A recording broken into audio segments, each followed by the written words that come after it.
Meet Arthur Maddox, an unassuming man with an extraordinary gift. He possessed psychic abilities, a secret he guarded closely. His life took an unexpected turn when he was awarded a multi-billion-dollar settlement, instantly making him one of the wealthiest people on Earth. This wasn't a lottery win or a business venture gone right. This was justice, served on a silver platter, for the countless ways his abilities had been stifled and exploited. Arthur's abilities had always set him apart. He could sense emotions, read minds, and even catch glimpses of the future. For years he lived in fear, hiding his gift from a world that wouldn't understand, but the law, meant to protect, became his prison.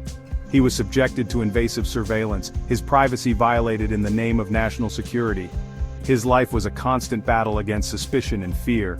This landmark settlement acknowledged the injustice he faced. It was a victory not just for Arthur, but for anyone whose rights had been trampled upon. The world watched in awe as the quiet man from the suburbs became a symbol of hope, a champion for change. His story resonated with millions, igniting a global conversation about privacy, freedom, and the true cost of security. Arthur's case shone a light on a legal system ill-equipped to handle the complexities of psychic abilities. Laws designed to regulate technology were used to monitor and control his every thought.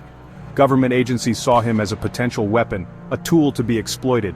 His life became a web of surveillance and suspicion. His phone calls were tapped, his emails monitored.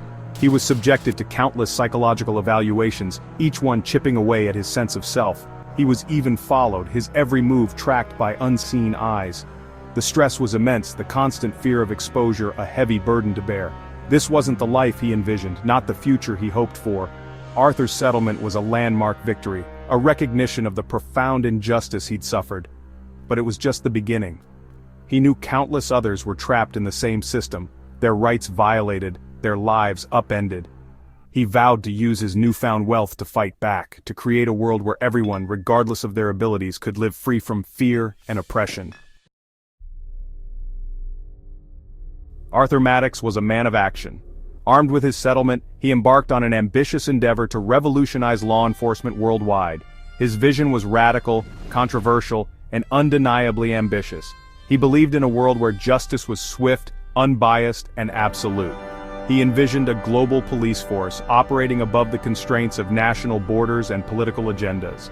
This force would be equipped with cutting-edge technology, capable of responding to threats with unmatched speed and precision.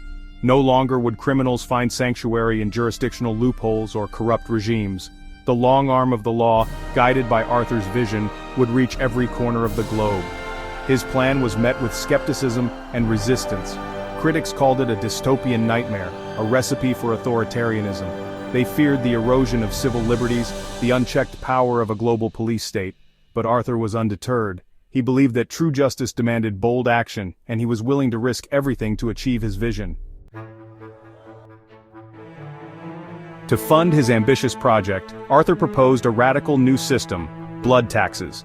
This system would levy a small percentage of income from every individual on Earth, directly funding the global police force.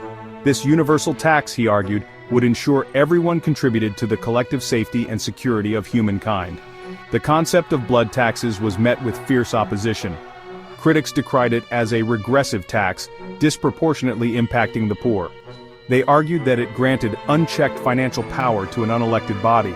Governments bristled at the idea of relinquishing their sovereignty, fearing the implications of a global entity with such vast resources. Arthur, however, remained unwavering in his belief. He argued that the blood tax was a small price to pay for a world free from crime and violence. He envisioned a transparent and accountable system, with strict oversight mechanisms to prevent abuse. The global police force, he promised, would be a force for good, a beacon of hope in a world plagued by injustice.